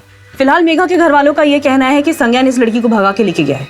नहीं मैडम जी, हमारा बेटा तो रात दिन पढ़ाई में लगा रहता है, और वो कभी कोई ऐसा काम नहीं करेगा जिससे हमारी बदनामी हो। साहब, हम अम्मा जी के सिर्फ सेवक थे और उनका हुक्म टालने की हिम्मत हमारे अंदर नहीं थी। उनके साथ संबंध रखना हमारी मजबूरी थी, हमारी इच्छा नहीं। 10 बज गए। हम आपके लिए खाना पैक करा कर लाएं या घर पर जाकर खाएंगे? आज घर जाने का मूड नहीं है हम।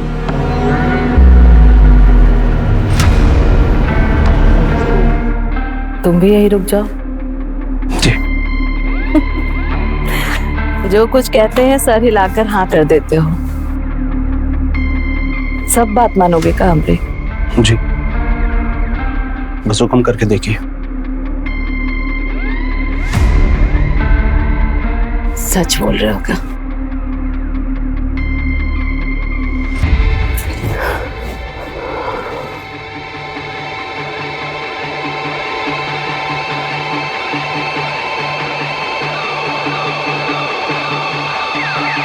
उस दिन की बात से हम उन्हें मना नहीं कर सके। तो ऐसा क्या हुआ था कि तूने रजनी देवी को मार ही दी? नहीं सर, ऐसा हमने कुछ भी नहीं किया।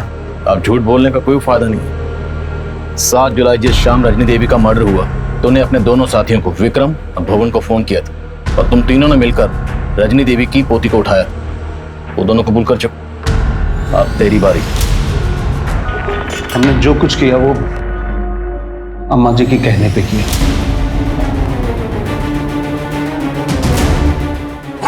तुम लोग वहां से उसे अम्मा जी के पास ही ले गए।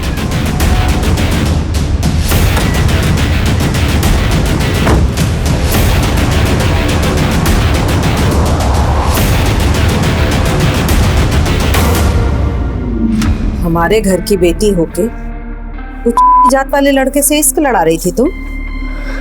दादी, हम संज्ञान से प्यार करते हैं। हम आपको उसके बारे में बताने ही वाले थे। हमने पहले ही पता कर लिया। भूल जाओ उस लड़के को। हमने तुम्हारी शादी एमपी साहब के बेटे से तय कर दी है। इससे तुम्हारी जिंदगी भी संवर जाएगी और हमरे कुल की भी। दादी, आप कुल और जात की बात कर रही है? हाँ, कहे बेटी और रोटी का व्यवहार कुल जात देखकर ही किया जाता है बिटिया। हमने सपने में भी नहीं सोचा था कि आप ऐसे निकलेंगी। अगर अब आपने हमें संज्ञान से शादी करने से रोका तो हम पूरे गांव को बता देंगे आप कितनी बड़ी ढोंगी है। जुबान लड़ाती हो हमसे? हाँ, हम आपके नहीं अपनी पसंद के लड़के से शादी करेंगे, और अगर आपने हमारे साथ जबरदस्ती की तो आपके लोगों के बीच आपको जलील कर देंगे। हमको जलील करोगे तुम? हमको जलील करोगे? जलील करना किसे कहते हैं हम बताते हैं तुमको। ले जाओ इसे। इसका वो हाल करो कि अपनी शकल किसी को दिखा ना सके। नहीं दादी, छोड़ो मैं। दादी नहीं। रुको, दरवाजा खुला छोड़ देना। हम उनका वो रूप देखकर हैरान थे साहब। वो हमें अपनी ही पोती के साथ दुष्कर्म करने का फरमान सुना रही थी। हम मजबूर थे साहब, हमें उनकी आंखों के सामने ये सब कुछ करना पड़ा था। साहब उस दिन उन्होंने हमें हमारी ही नजरों में गिरा दिया था, हम सह नहीं सके। हम अम्मा जी और मेघा को फार्म हाउस में छोड़ के चले गए थे। उसके बाद क्या हुआ हमें सच में कुछ नहीं पता। तू मेघा का रेप कर रहा था और तेरे दोनों साथी संज्ञान का कत्ल, और तू कह रहा है तूने जो किया सिर्फ अम्मा जी के कहने पर किया। खुद को बेकसूर समझ रहा तू?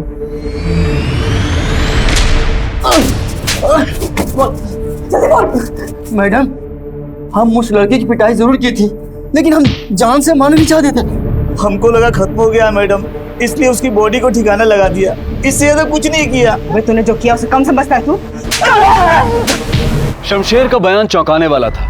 भले ही रजनी और शमशेर के अनैतिक संबंध होंगे, लेकिन रजनी जैसी आदर्श महिला जिसे गांव का गौरव समझा जाता था, क्या उसी औरत ने अपनी पोती के रेप का फरमान सुनाया था? क्या उसने वाकई शमशेर को संज्ञान की हत्या का भी आदेश दिया था? इस पर विश्वास करना मुश्किल था, लेकिन शमशेर झूठ बोले, पुलिस को फिलहाल इसकी भी कोई वजह नजर नहीं आ रही थी।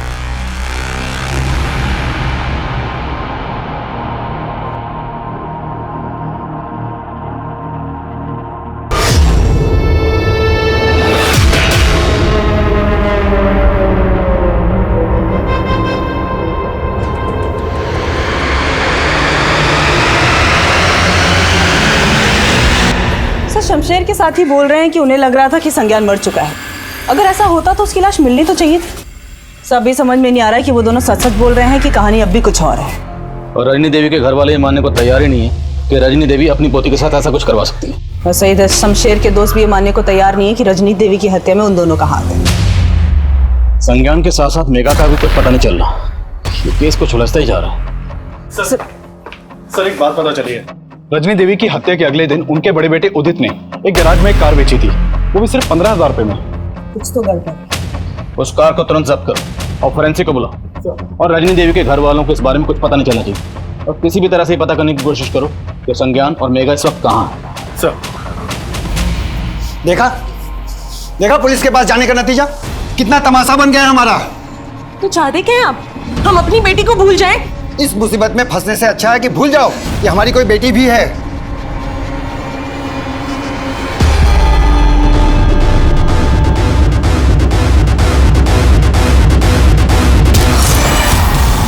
उस गाड़ी को जब्त किया गया तो फोरेंसिक को उसमें कई ऐसे खून के धब्बे मिले जिन्हें मिटा दिया गया था, और ये देखा जाने लगा वो खून रजनी से मैच करता था या नहीं। वहीं संज्ञान और मेघा की तलाश भी जारी थी, और जल्द ही पुलिस को मेघा की हत्या की जानकारी मिली।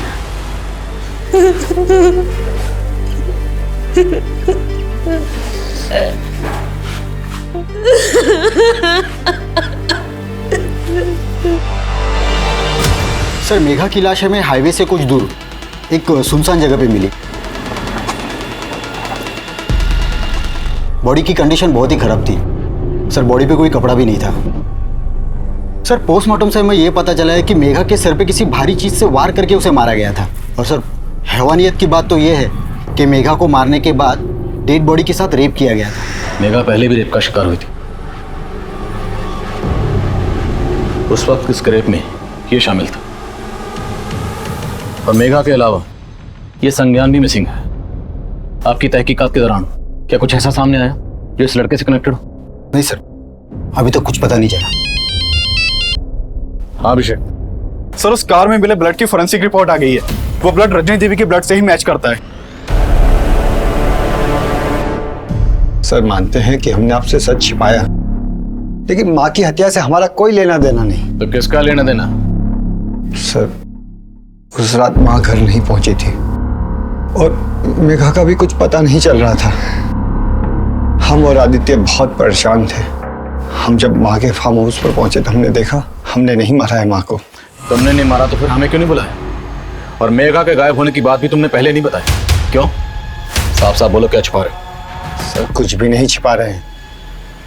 हमें लगा कि शायद मेघा के हाथों माँ की हत्या हो गई हो, हम तो सिर्फ उसको बचा रहे थे।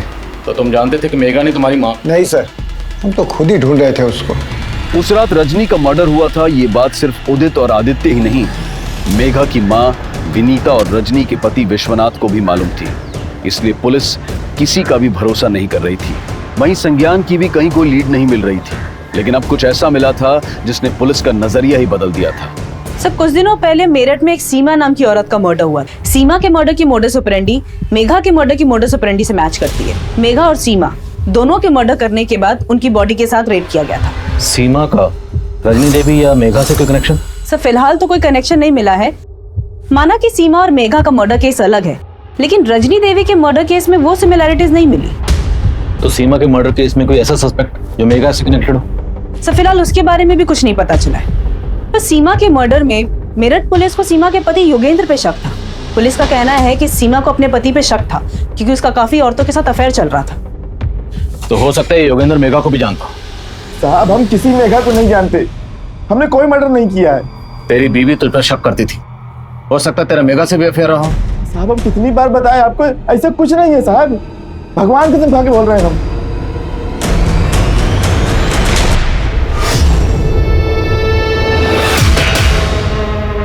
अरे बेटा आप यहाँ क्या कर रही हैं? जी हम पहचाने नहीं आपको। अरे हम आपके पापा के दोस्त हैं, संजीव।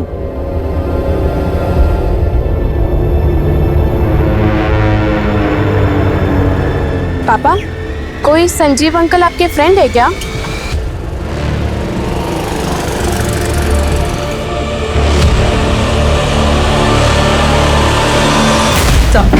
सर पिछले कुछ सालों के मैंने कई मर्डर केसेस स्टडी किए। इसमें मालूम चला कि सीमा और मेघा जैसी कई ऐसी लड़कियों के मर्डर केसेस सामने आए जिसमें डेड बॉडीज के साथ रेप किया गया था। हत्या की वजह थी सर पे हुआ वार, और एक दो क्राइम सीन पर पुलिस को खून में लथपथ हथौड़े भी मिले। हथौड़े? यस। तो क्या ये किसी सीरियल मोलेस्टर का काम है जो एक ही पैटर्न से सारे मर्डर कर रहा है? लग तो ऐसा ही रहा है सर। इन सारे केसेस को अच्छी तरह स्टडी करो और देखो कि क्राइम सीन पर आसपास क्या क्या कॉमन है। कोई ना कोई लीड जरूर मिलेगी। Right sir.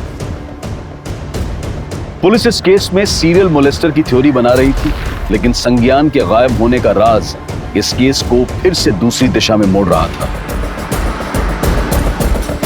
सर ललितपुर से कुछ दूरी पर एक लॉज है, आरवी लॉज। इसी लॉज से 5 किलोमीटर की दूरी पर मेघा की लाश मिली थी। सर खबरों से पता चला है कि पिछले कुछ दिनों से वहां पे एक लड़का छुपकर बैठा हुआ है। मुझे शक है कि वो संज्ञान है। फौरन एक टीम लेकर वहां पहुंचो।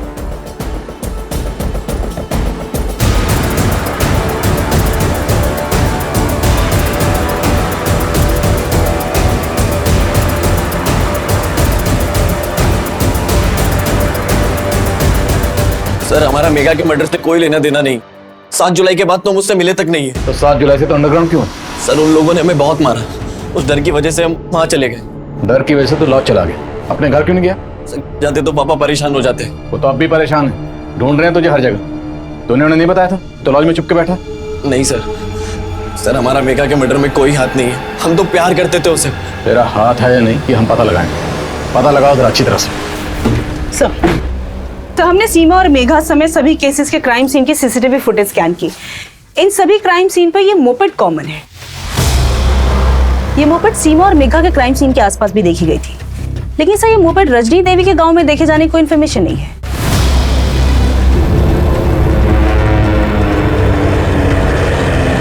सुनिए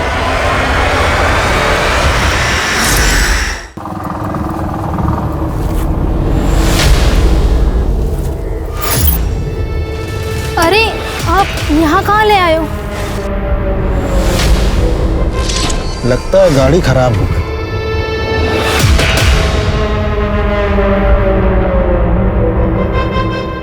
अरे ये क्या कर रहे हैं आप?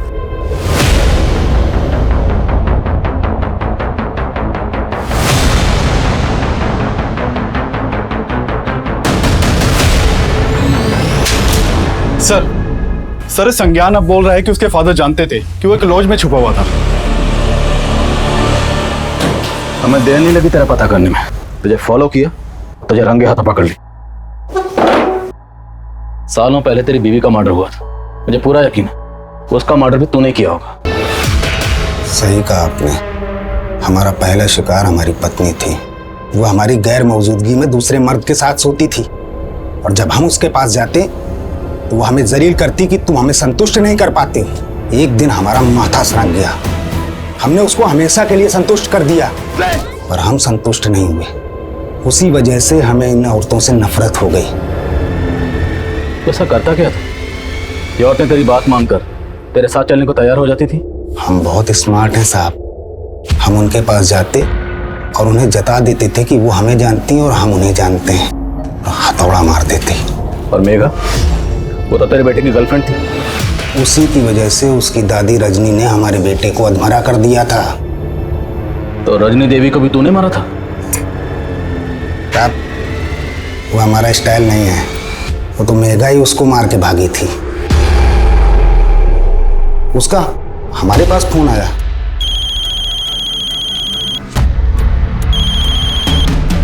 हेलो अंकल, हम मेघा बोल रहे हैं, संज्ञान की दोस्त। मेघा? हाँ अंकल, संज्ञान ठीक तो है ना? हमने उससे बोला संज्ञान सही सलामत है और हम उसको संज्ञान से मिलवा देंगे। फिर हम उससे ललितपुर में मिले। उसने हमें अपना सारा दुखड़ा सुनाया। क्या तुम्हारी दादी ने तुम्हारा रेप करवाया था? हाँ अंकल। अब आई अक्ल ठिकाने तुम्हारी? हाँ बोलो, शादी करोगी उस लड़के से? अब हम मर जाएंगे लेकिन आपकी बात कभी नहीं मानेंगे। मेघा, मेघा, मेघा रुक। ठीक है, तो हम तुमको भी मार डालेंगे, उस लौंडे को भी। हाँ, तुमको क्या लगता है हम तुमको ऐसे जाने देंगे?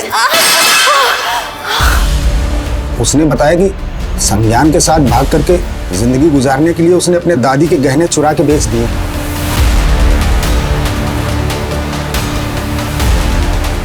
बेटा डरो नहीं, हम तुम्हारे साथ हैं। हमारे साथ बैठो, हम संज्ञान के पास तुम्हें ले चलते हैं। आओ। और सबकी तरह हमने मेघा को भी संतुष्ट कर दिया।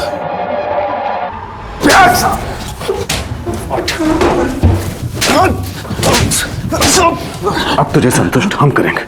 करो जरा इसकी तसल्ली। राम प्रवेश पिछले 7 सालों में सीमा और मेघा समेत 25 से भी ज्यादा महिलाओं को अपना शिकार बना चुका था। लेकिन मेघा सिर्फ राम प्रवेश की ही नहीं, बल्कि अपनी दादी रजनी और शमशेर की क्रूरता का भी शिकार थी। मेघा अपनी दादी रजनी को एक आदर्श नारी के रूप में देखती थी। रजनी के उदाहरण देकर वो लोगों को आगे बढ़ने की सीख देती थी। लेकिन वही रजनी उसकी सबसे बड़ी गुनहगार थी। इंसान अपनी अच्छी कथनी से महान दिख सकता है, लेकिन महान काम करने वाले लोग बोलने से ज्यादा करने में विश्वास रखते हैं, और उनकी कथनी खुद दुनिया लिखती है। अब मैं अनूप सोनी आपसे विदा लेता हूं। फिर मुलाकात होगी क्राइम पेट्रोल सतर्क के ब्लैक हेडलाइंस अध्याय में एक और नए केस के साथ। और याद रखें, क्राइम और आपके बीच में सिर्फ इतना फर्क है कि आप कितने सतर्क हैं। सतर्क रहें, सुरक्षित रहें। जय हिंद। इस तरह के और भी एपिसोड देखने के लिए हमारे चैनल को सब्सक्राइब करें और बेल आइकन दबाना ना भूलें।